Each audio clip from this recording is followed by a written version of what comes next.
Greetings, Kindred. I am Voivode McKent, and welcome back to our World of Darkness. And this is me back from my very short hiatus that I took. Today on Metaplot Monday, we're going to be going over one of the key mechanics in Vampire the Masquerade. And I understand that we don't typically go over things like mechanics, aside from like how lore sheets work and the like. But instead of doing a lore sheet today and the ins and outs of the suggested mechanics on how they work, we're going to be going over one of the fundamental what a vampire actually goes through, and that is the hunger itself, relating to both blood and willpower.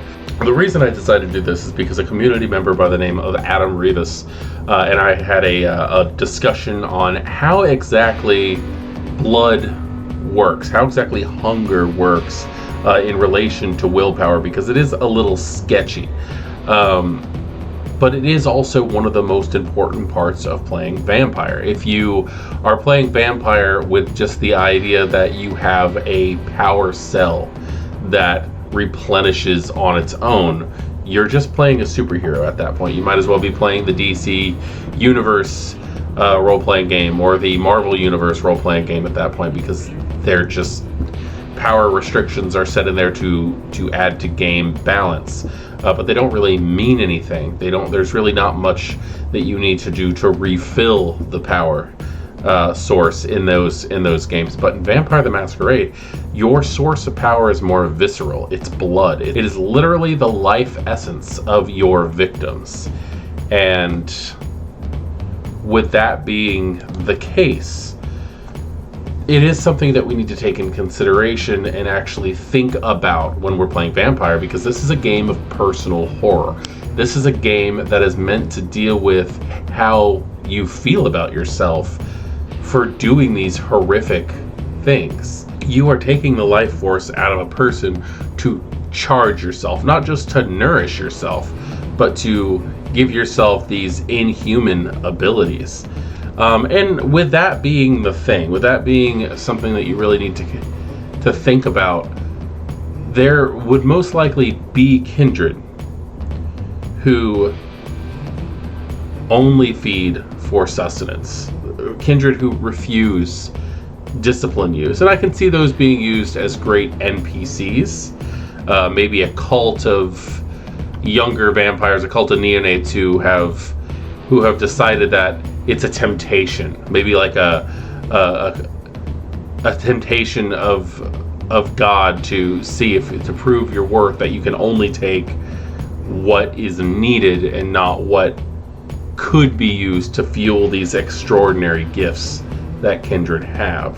And only in that case, only using the disciplines that do not require rouse checks, if they use any disciplines at all. But where I do think those would make extraordinary NPCs, those aren't really going to be that fun for the average player. I could be very much wrong. I know I wouldn't enjoy it that much. But today I want to go through the rulings in the core book on how the three elements of Vampire the Masquerade that actually make the game Vampire. I want to go over hunger, willpower, and the beast itself. This episode of Metaplot Monday is going to be Vampire, the internal struggle. Alright, so the very first time that we come across the concept of hunger in this book is actually this little notation at the top of the hunger section.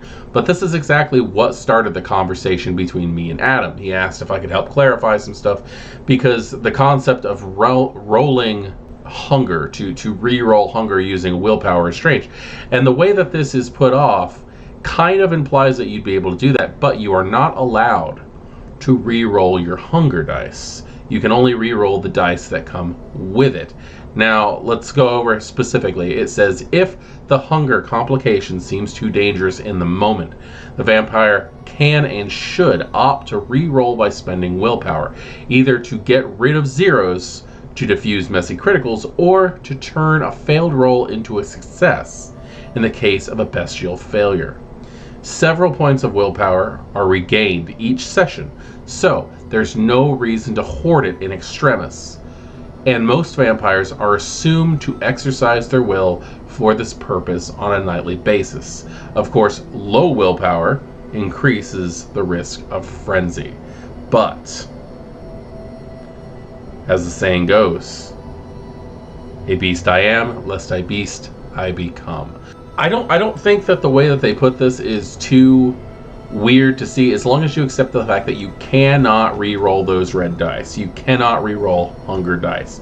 This is telling you to re-roll dice in a dice pool other than hunger dice if you got your messy critical or your bestial failure.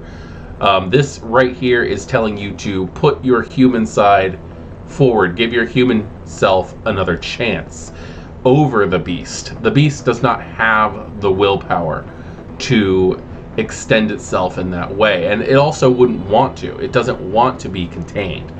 Therefore, you have to put your human self, your regular dice, not your hunger dice, above the beast by giving it that extra chance by spending willpower.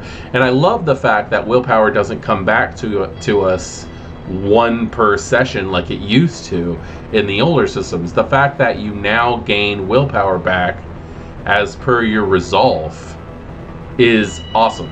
It just makes the game so much easier when it comes to wanting to spend willpower, because in the old days, and I'm talking about first edition, if you look at that, the way that it worked is it was a downward spiral that there was no chance of crawling out of.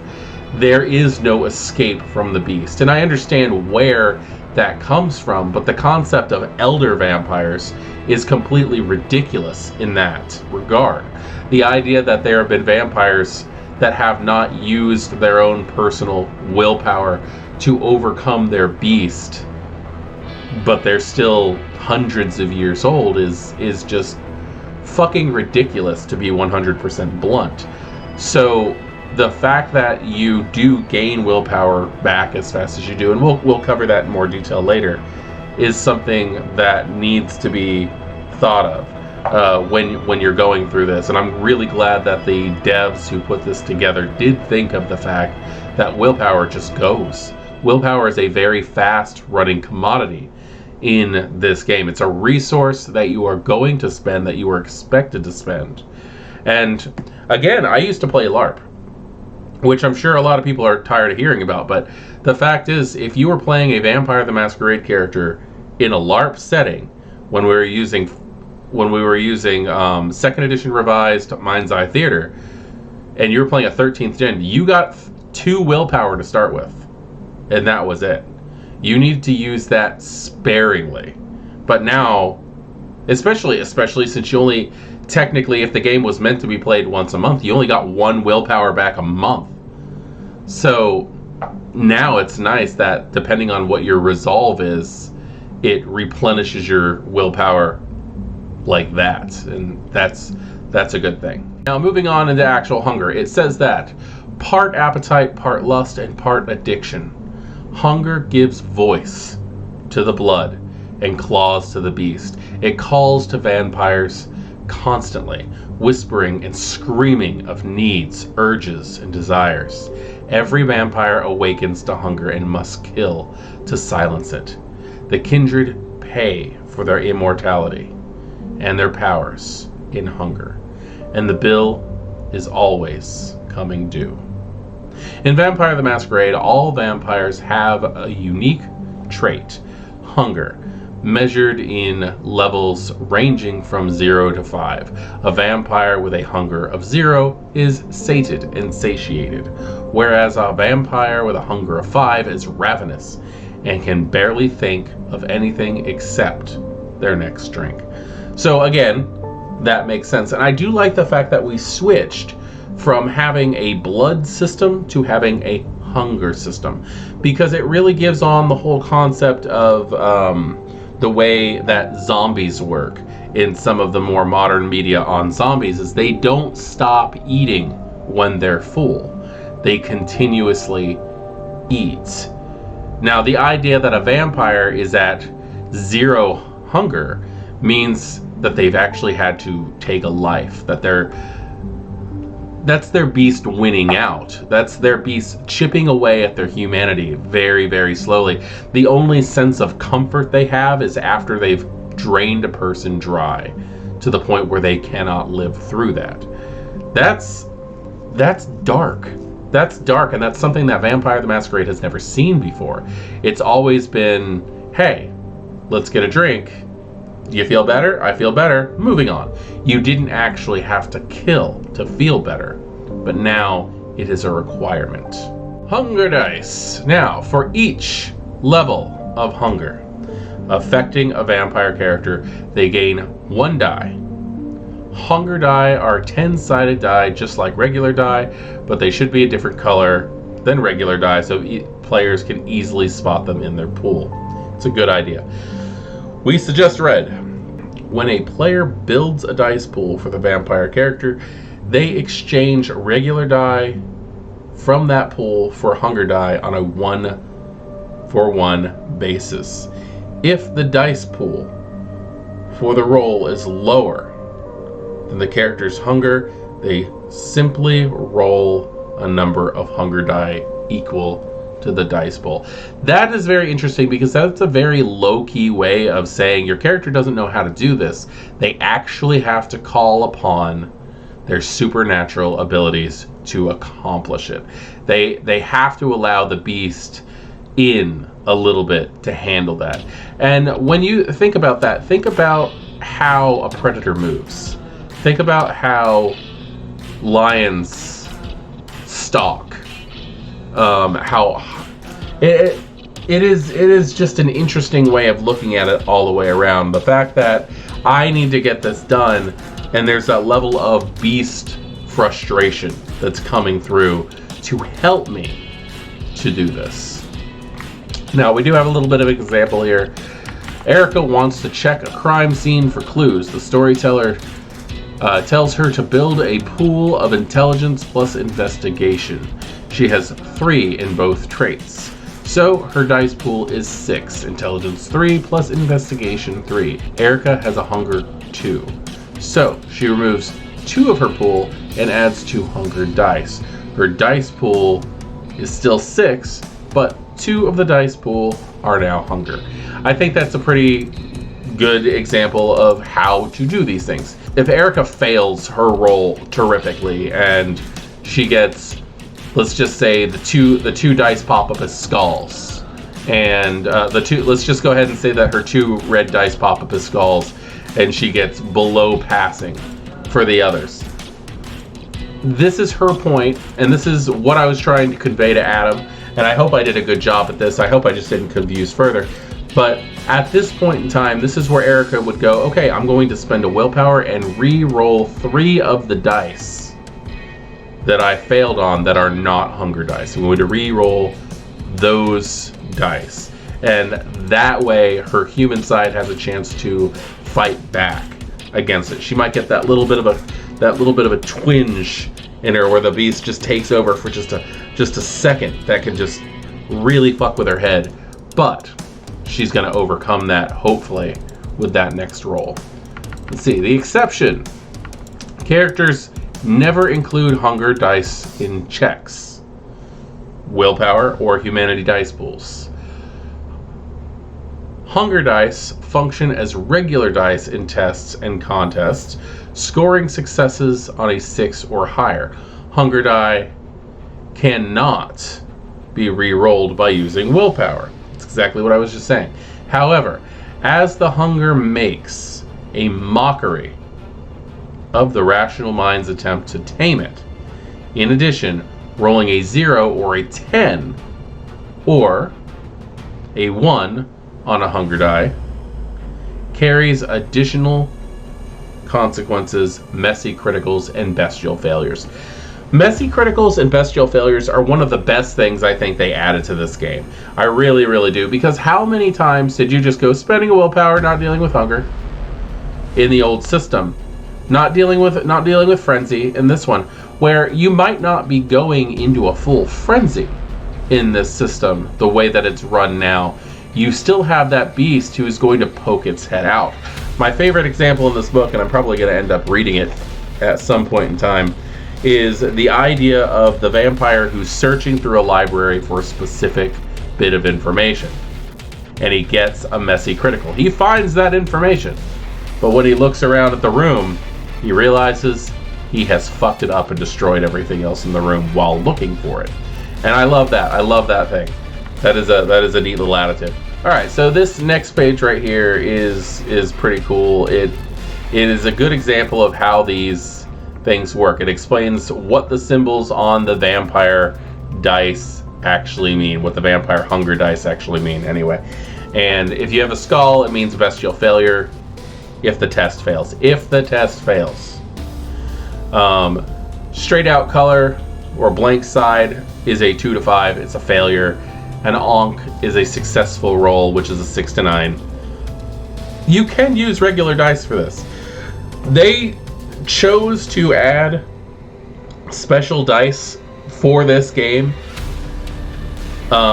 simply to make it so that you don't have to count successes. You know, it's a success or a fail. If you get a 6 to a 9, you succeed. That's it. They just made it so that you don't have to go, oh, is that... we need to count this? No, you don't, because you can see how many Ankhs you have. I think it makes the game run a little smoother, in my opinion, once you realize how the dice actually works, once you get into the swing of things, as I would say. Now, an Ankh that has fangs attached to it is a success, but it's a 10, so that makes it a messy critical if part of a critical win. So take that into consideration, that if you have one die that is a 10 and one die that is an Ankh with fangs, that means that you hit a messy critical, which is a lot of fun, because that means you're going to cause some mayhem and win the test. So it's nice. You take the good with the bad. Now, an example on this is Mary. Mary's dice pool is a 4 with 2 hunger die. She rolls, she gets 2 skulls, a blank, which is a failure, and a 10, which is a success, against a difficulty of 3. With only 1 success, the roll is a bestial failure. Mary can't re-roll hunger die, and re-rolling 2 regular die can never get her 3 successes that she needs. Mary prepares to play out her Toreador clan compulsion for the rest of the scene. Now, there is a chart on how you can get specific things. I think it is, yes, it's on the next page, which talks about random compulsions. You've got hunger, dominance, harm, paranoia, and clan compulsions.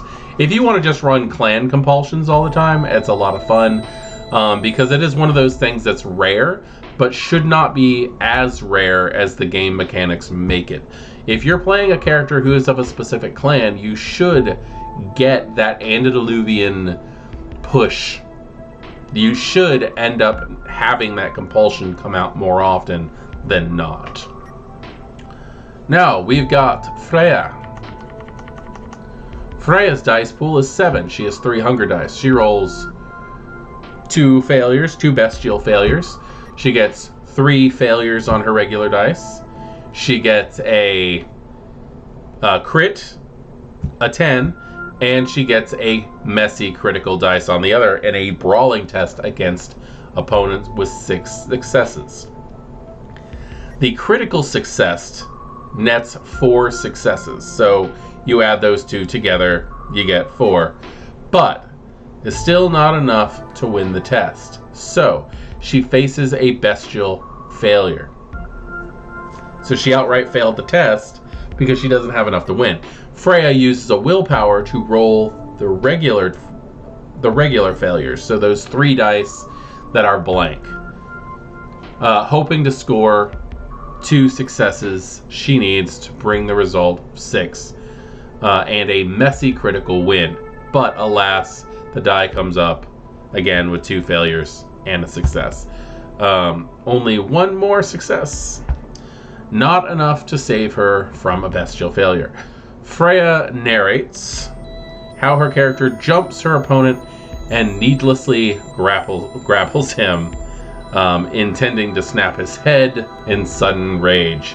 She fails to spot his gun, and he gets a shot off in her face, causing her to suffer a point of aggravated damage. Burnt by the muzzle flash, and throw her to the ground. That's actually pretty interesting. I like how they did that, how they burned her with the muzzle flash. And that, I understand we're not here to pick apart storylines, but I do like that little bit of a detail because the edge of your gun gets hot. Alright, so one more example. Martin's character, dice pool of 6 with 2 hunger, tries to seduce a skeptical mortal. Difficulty of 5. He rolls 3 failures, but then he gets a success, a 10, and a messy critical. So 5 successes. 4 for the critical success when you add those two together. And 1 for an additional success. However, the presence of that hunger dice with the fangs turns the critical win into a messy critical.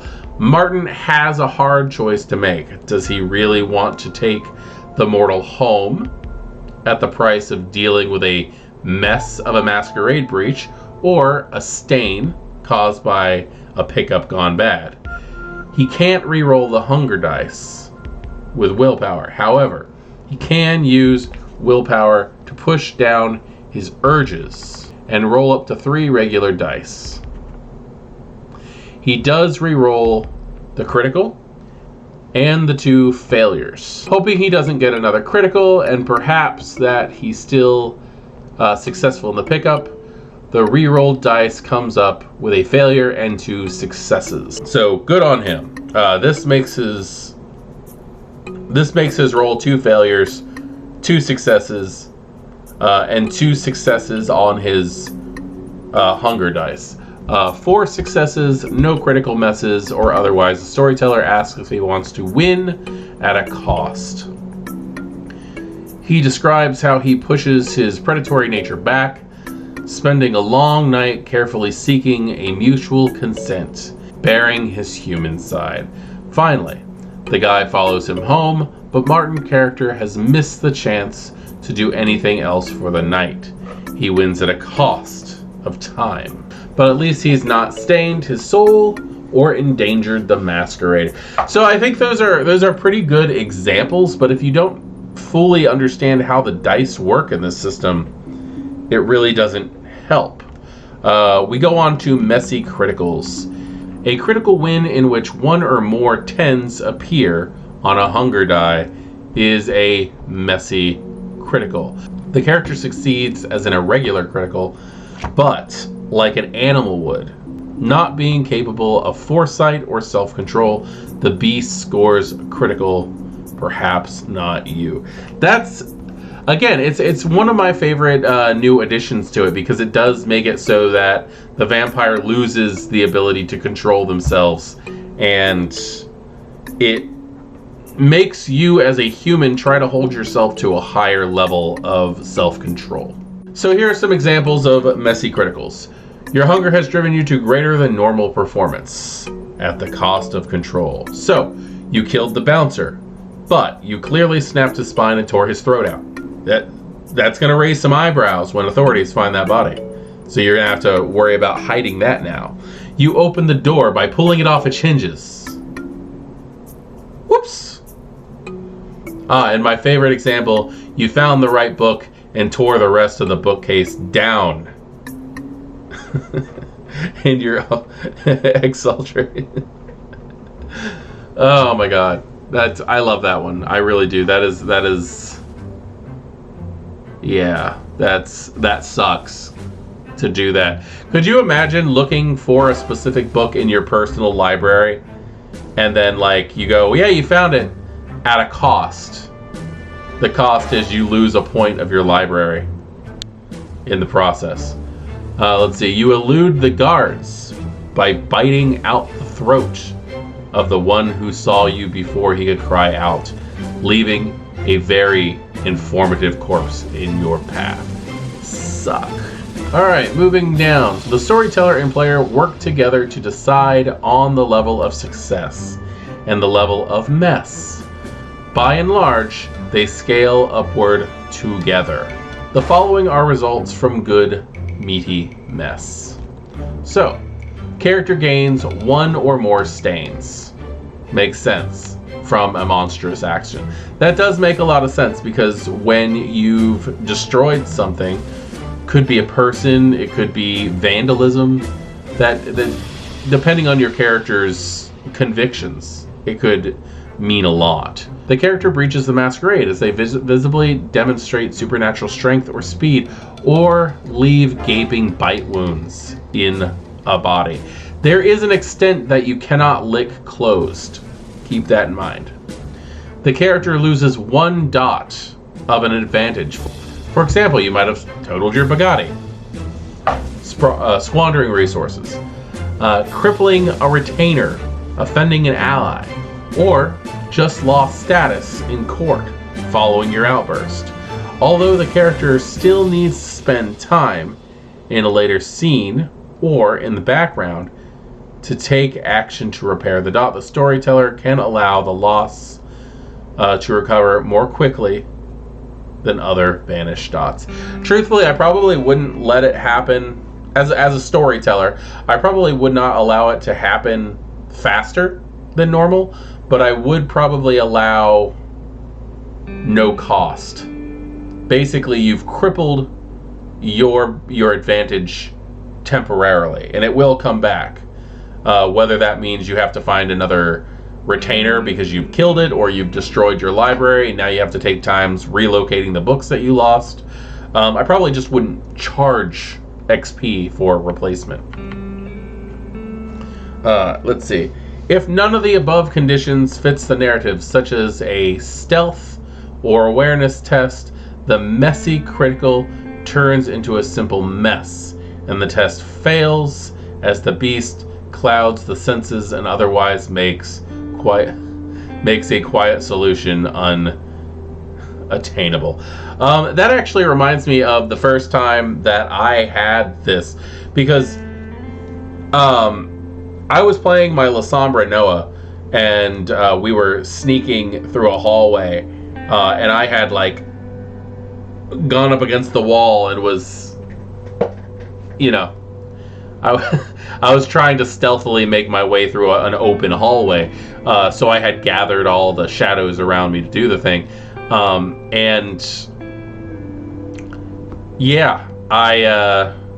I got a messy critical while trying to do stealth, and we hadn't read this, unfortunately, because we just wanted to jump into the game and play. And we made it so that I succeeded, but I had left imprints in the wall because I was riding up on that thing so hard. Okay, so cool. We got an example here for messy criticals. Wanda scores a messy critical when using precognition. Interesting topic to use. As she gains the information she looks for with startling clarity, the vision is cut short by a glimpse of herself indulging her most bestial urges, and she receives a stain. I like the idea of getting a stain when using precognition for seeing something that you might do in the future. That is fun, and I'm probably going to do that because I recently just got a player with precog. Sorry, Dawn. Alright, you do not roll hunger die on a willpower roll or a humanity roll. So, you cannot get a messy critical on these rolls. That is something that I think that a lot of people have. This comes up 2 or 3 times a session in my games, and I don't blame people on that because they're so used to grabbing all those dice and doing the same thing over and over and over again that the idea of, oh wait, this doesn't work the same way, just in the heat of the moment, really doesn't mean anything to them. But yeah, if you are rolling your humanity or your willpower, do not roll with your hunger dice. That's that. Bestial failures. A failed roll. Not enough successes to reach the difficulty or to beat the opposing contestant's number of successes, in which 1 or more die comes up as a 1 is a bestial failure. Either the character failed because their beast manifested inappropriately or excessively, or the character's failure angered their beast into manifesting inappropriately or excessively. I love how it uses that inappropriately or excessively to describe the beast. That's the beast. It's inappropriate and excessive. That's that. The following are good results for bestial failures.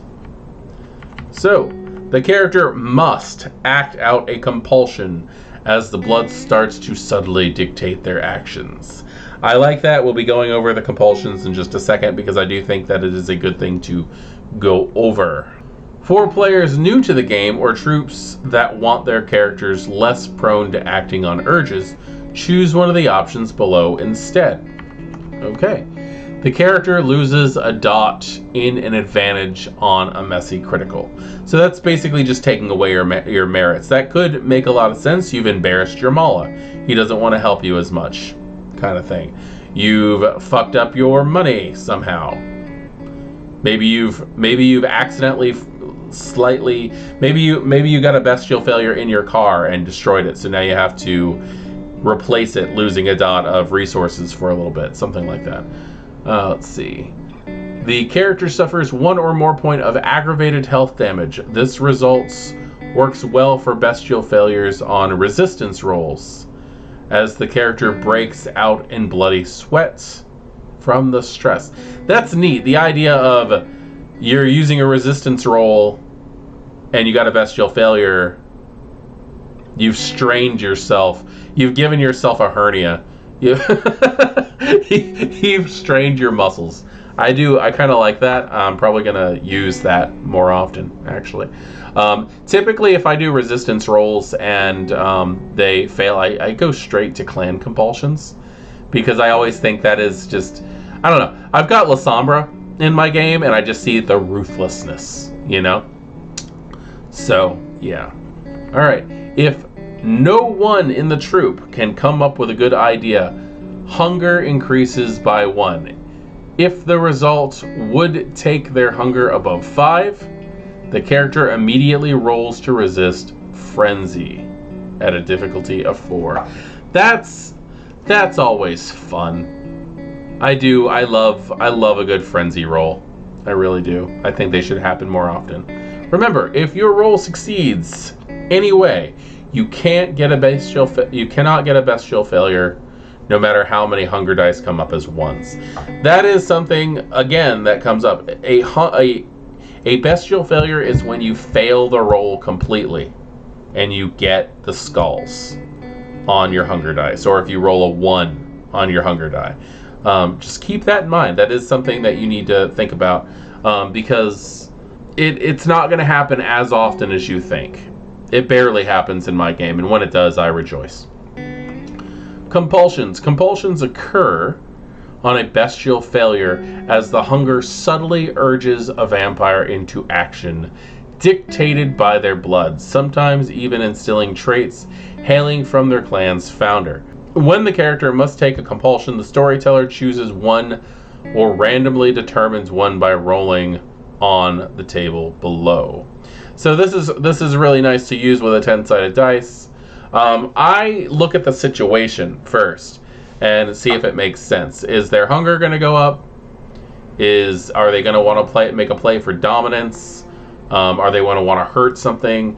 Paranoia is very fun. I like the paranoia roll. We just had one of those recently with Tinia, and it worked out very, very well. And it's been over a day in game, but she's still kind of suffering from the paranoia.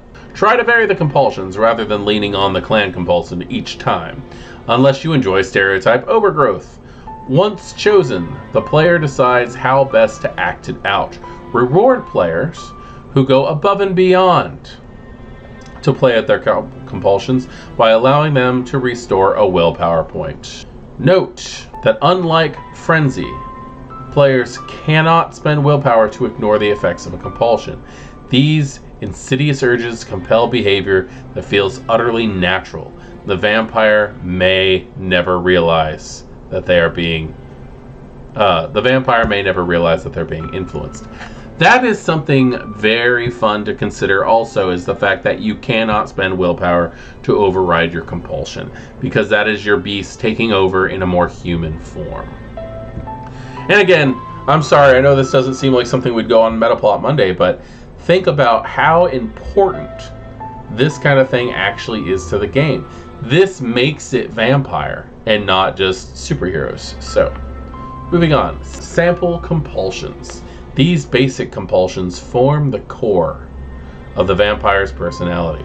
Storytellers should feel free to create custom compulsions based on their own notions of vampire's dysfunction or on the specific failure modes of the player character base. I wonder, is there anybody out there who has done this so far? Has anybody created their own compulsions for their games based on their own characters that are playing? Because that seems interesting. So this is our compulsion, our random compulsion generator. You basically just take a 10-sided dice and you roll. I tend to go more on situation than anything else, but I do like to roll a 10-sided dice every once in a while if it's something that just a random one could come up. I do tend to lean heavily on clan compulsions though, because I think they fit better in a game where you're dealing with what the clans are like. Hunger, the archetypical compulsion. With hunger, the vampire's thoughts inexorably stray towards rush of sinking their fangs in prey and hot blood washing over their tongue. The vampire will do anything to slake their hunger, whether that means violence, subterfuge, or outright begging. They perform any action not immediately conducive to feeding at a 2 dice penalty to their pools. This compulsion ends when the vampire slakes at least 1 hunger level. I think that's very nice. They could easily say that this compulsion doesn't go away until they slake their thirst completely. That they have to get down to a 0 hunger to continue going. But that's nice. I guess just, I don't know. I think there should be a willpower test at that one. I really do. I think that if you slay a hunger down 1, I think you should be able to throw a willpower test to see if you can then overcome the compulsion at that point. If you fail, maybe you can burn a willpower or do a willpower test or something like that. I don't know. But I do think that this should lead more to a violent action of draining someone completely. Examples. In a social setting, instead of questioning the mortal witness, the vampire moves the situation towards a seduction. That's interesting. I like that idea. In a violent setting, the vampire discards their weapon, throwing themselves headfirst into a grapple, determined to feed. Sounds like Dawn again. In solitary setting, the vampire decides they need a break and just happens to end up at a sweaty nightclub. Alright. Dominance. The blood urges its host to come out on top, to own, and to establish dominance. This compulsion drives the vampire not only to excel, but to revel in it, taunting the weak and challenging the strong. The vampire makes their next interaction into a competition, using all means at their disposal to end up victorious and to rub the nose of the loser in their defeat. The vampire cannot use teamwork and performs any action that avoids establishing dominance or challenging authority at a 2 dice penalty to all pools. This compulsion ends when the vampire has won or gloated over it. So, yeah, that that could lead to some fun situations.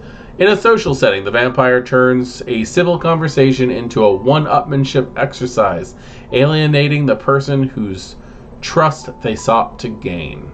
In a violent situation, the vampire pauses to toy with the mortal opponent, basking in their superiority instead of focusing on the objective. In a solitary setting, the vampire becomes obsessed with accomplishing their objective in a novel way, proving their superiority to themselves and the world. Wow. Harm. Things turn ugly. Hunger compels the vampire to hurt and destroy, not to feed or to win, but for the sole sake of causing harm. Reveling in the pain of others, this compulsion often, but not always, means physical harm. It can also involve subtler types of damage such as social or emotional. The vampire performs all actions not immediately resulting in someone or something getting harmed at a 2 dice penalty to their pool. The compulsion ends when the vampire incapacitates, destroys, or drives away a target. If the vampire turns on an object, it must hold serious value to someone the vampire ordinarily values, such as themselves. So you end up breaking things that you own. That's freaking crazy. In a social setting, a smooth introduction goes sour as a vampire starts to harass and psychologically torture a subject. In a violent setting, instead of leaving an incapacitated adversary, the vampire gleefully starts tearing into the unconscious opponents. Ugh. In a solitary setting, annoyed at a minor inconvenience, the vampire takes a baseball bat to their expensive computer rig. Suck. I mean, I think we've all had that moment. Alright, we get frustrated, we accidentally break something that means something to us. Paranoia. Hunter and hunted. A vampire always needs to keep their eye and ears peeled for trouble. With this compulsion, that need flares into a full-blown paranoia as the hunger reminds the vampire of its vulnerability. The vampire tries to disengage from any perceived threats, suspecting anyone and anything. Any action not taken towards that immediate end incurs a 2 dice penalty. The compulsion ends when the vampire has spent roughly an hour in a safe spot, a rooftop with good visibility, their haven, or buried deep underground. That is terrifying. I like that. We just had a compulsion roll not too long ago in the Thicker Than Water game where Tinia, she's looking for her missing sire, and paranoia kicked in, and we didn't quite play it off like this. It was more just a paranoia of the situation, but I like this overbearing way of looking at it. Examples. In a social setting, the vampire treats everyone with suspicion, trying to get out of any and all engagements. See, in this situation that I was running with Tinia, she was involved with coterie work at the time, so that it would have been a completely different outcome. In a violent setting, the vampire tries to end or escape the danger by any means, whether running or begging for their own life. In a solitary setting, the vampire sees threats where none exist, lashing out and fleeing, fixating on random occult symbols and weird coincidences. That's fun. That's fun. And then we get into clan compulsions, where specific forms of blood flowing down from the antediluvians warps their inheritors to suit millennia-old patterns. Whether this compulsion represents hereditary defects, necessary release valves, or part of some ancient working, it can prove inconvenient in the moment. Now, I'm not going to go into full-on explanation of the clan compulsions, because I think I handled that pretty well in the guides to the clans and the clan discussions that we have. But it is something that we need to take. I lean heavily on clan compulsions in my game because I want that feel, and especially with the idea that the beckoning for elders may be caused by older vampires, that maybe the antediluvians themselves or some Methuselahs are calling their child or to them. I feel like clan compulsions would be more common than other ones. Now, as far as blood goes, every vampire does a thing called rousing the blood. This has changed so much since earlier editions, because rousing the blood literally means that you are activating it, but you might not spend it. And given the fact that there are no blood traits themselves, I think that's just neat, because it plays on the idea of hunger. I will fully admit that I am a compulsive stress eater. I will get hungry when I know I shouldn't be hungry, and I will eat to the point where it is unhealthy. I used to joke around a lot about it when I was younger, saying like, oh, when I eat, it's an Olympic event. And I don't know, I used to be kind of proud of what I could pack away, but truthfully, it's not a good thing. And I would be hungry when I shouldn't be hungry. And I think that the idea of slaking hunger and rousing of the blood really calls home to me for that reason. And we are going to go over that here because I do think that it is important. But it needs to be taken into consideration that when we're slaking hunger or when we're rousing blood, it's not taking into consideration how much blood is actually in our system, which is why certain disciplines such as passion feast and things like that can be played out well, because your vampire has blood in you. It's just that primal urge to consume more. That's the mainstay. That's what vampire is all about. Not actual hunger. Not actual need for sustenance. It's more a need to devour. So, let's step out of the therapy session. Every time a vampire rises each sunset, calls upon vampiric powers, or stirs their blood some other way, they risk rousing their hunger. When a vampire surges blood into their attributes, takes on the blush of life, or mends their damaged body, the rules call for a rouse check. Activating most discipline powers also comes to the price of at least one rouse check.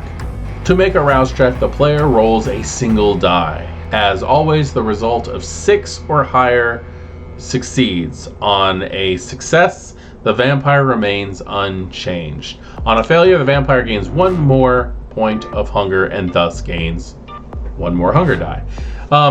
It makes sense. It just makes sense.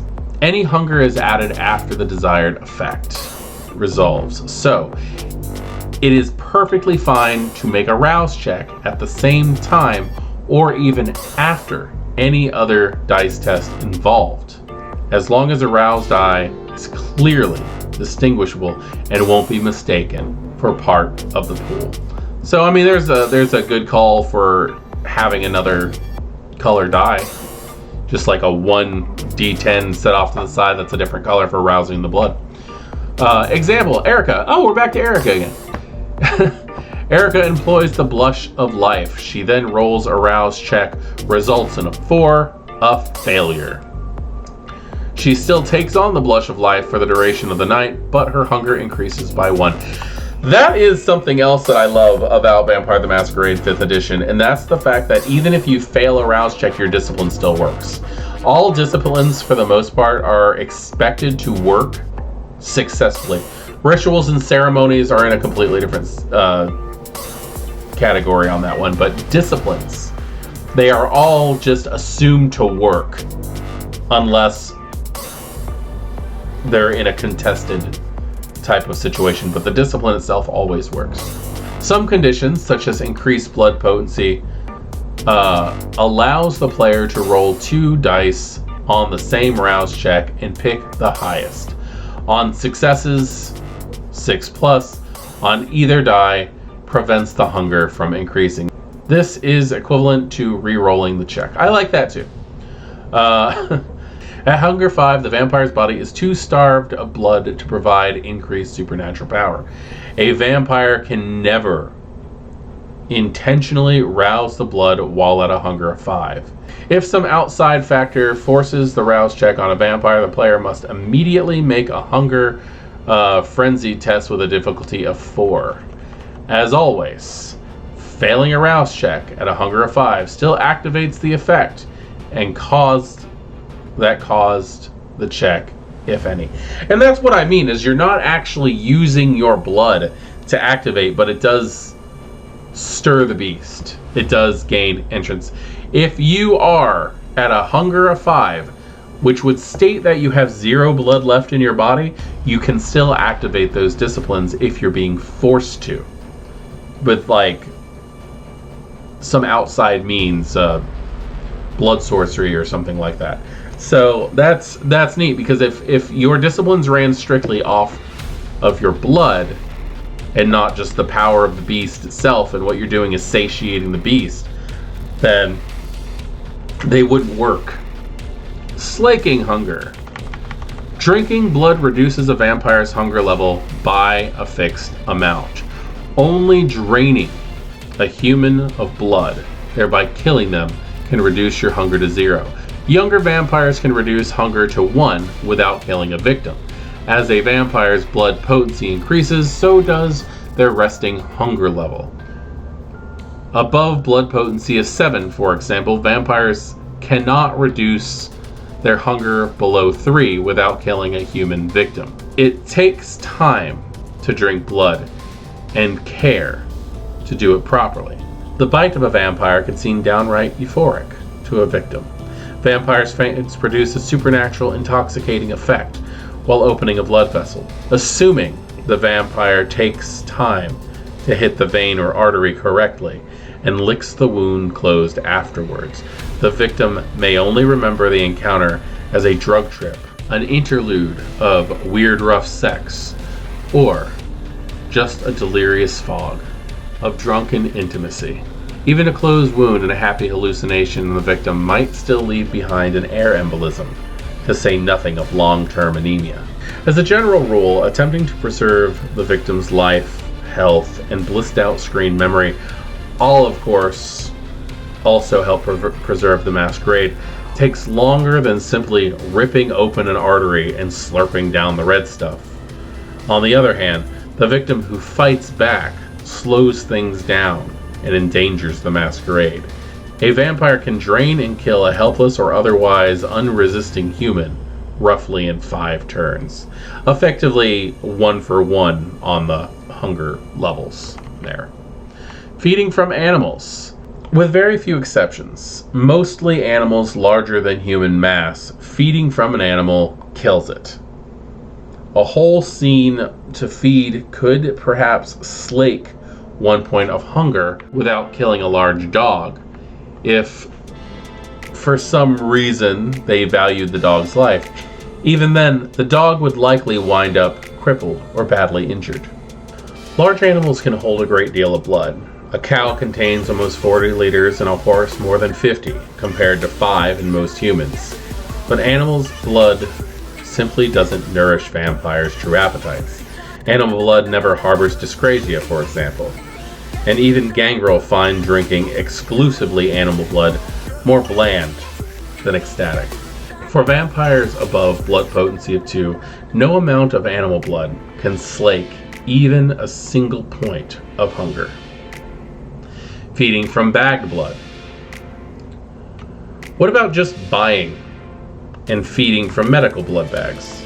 Unfortunately for the vampire community, most medical supply blood is fractionated, centrifuged to separate the plasma from the blood cells, and then stored as plasma packed red blood cells or other blood products. Even whole blood comes stored with anticoagulant preservatives such as CPDA1. All of these alterations make bagged blood unpleasant at best to drink and almost useless to Kindred. Without the iron gullet merit, vampires gain no sustenance from processed blood. Unprocessed bagged blood, as with animal blood, cannot slake any hunger for drinkers with blood potency 2 or above. Bagged blood, like all blood more than 15 minutes out of the body, has no resonance or other empowering effects to the drinker, although Tremere and thin blood alchemists can sometimes still use bagged blood and blood products in their rituals and formulae. The act of blood source ritual or distillation awakens the latent resonance, but consumes it in the same instance. That's actually a pretty interesting thing to think about too, is because vampires, especially newly embraced vampires, they're not going to fully comprehend the whole concept of quality of blood, especially if they're deciding that they're just going to feed off medical supply. Feeding from other vampires. A vampire who feeds on another vampire slakes 1 point of their hunger for each point of increase hunger they inflict on the donor, willing or unwilling. Feeding from a vampire of at least 2 levels of blood potency higher than the drinker slakes 2 points of hunger for each point of hunger gained by the donor. Conversely, feeding from a vampire of at least 2 levels of blood potency less than the drinker slakes only 1 point of hunger for each 2 points of hunger inflicted on the donor. Feeding directly from another vampire also risks the blood bond. That's actually something that to bring up too, is the fact that the blood bond needs to be attained from feeding directly from a vampire in this setting. My game has a little bit of a house rule where vampire blood will stay active for an hour after it has been removed from a vampire. But if they are an elder, it could stay active a lot longer than that. If they are a lot older than that, the blood could stay active indefinitely. Who the hell knows? But we pretty much just use the older rules when it comes to the ability to do a blood bond, because sometimes you want a stealth blood bond, and just shoving your wrist in a guy's mouth is not going to be stealthy. And putting it in a drink seems to be a lot easier to do sometimes. And I think taking that away has kind of taken away some story elements that we wanted to play with. Bite attacks, I'm not really wanting to get into, because this isn't what we're talking about. We're talking about the major components of what it is to be a vampire, and hunger is a massive important thing to the metaplot. You're playing a vampire. You're going to be hungry, and that needs to be taken into consideration. But being able to use your willpower to hold that back and to stave off frenzy is a huge thing. And I also see it as one of those things that just kind of gets overlooked and put into the background. So in my opinion, that is actually one of the major points of the meta plot in Vampire the Masquerade 5th edition. Being able to represent the fact that you are playing a vampire and not just some superhuman like from the television show Heroes is important. You need to know where your power is coming from. It's coming from blood. It's coming from the blood, and being able to use the willpower to hold back the beast, borrowing it from its full potential is a thing. I've got my ideas on also what it means to lose all humanity, to become the eternal frenzy, the whites as they are called, which are actually it's a reference to Scandinavian lore by calling them that, because at that point they're effectively violent earth spirits. I think that's pretty a neat little thing for history buffs and for mythology enthusiasts. But in Vampire the Masquerade 5th edition, they have taken one of the primary core mechanics that is important in all game systems. You have to know where your power comes from. You have to know when you get that kind of thing. I can't wait to see how rage and gnosis and stuff like that works in Werewolf.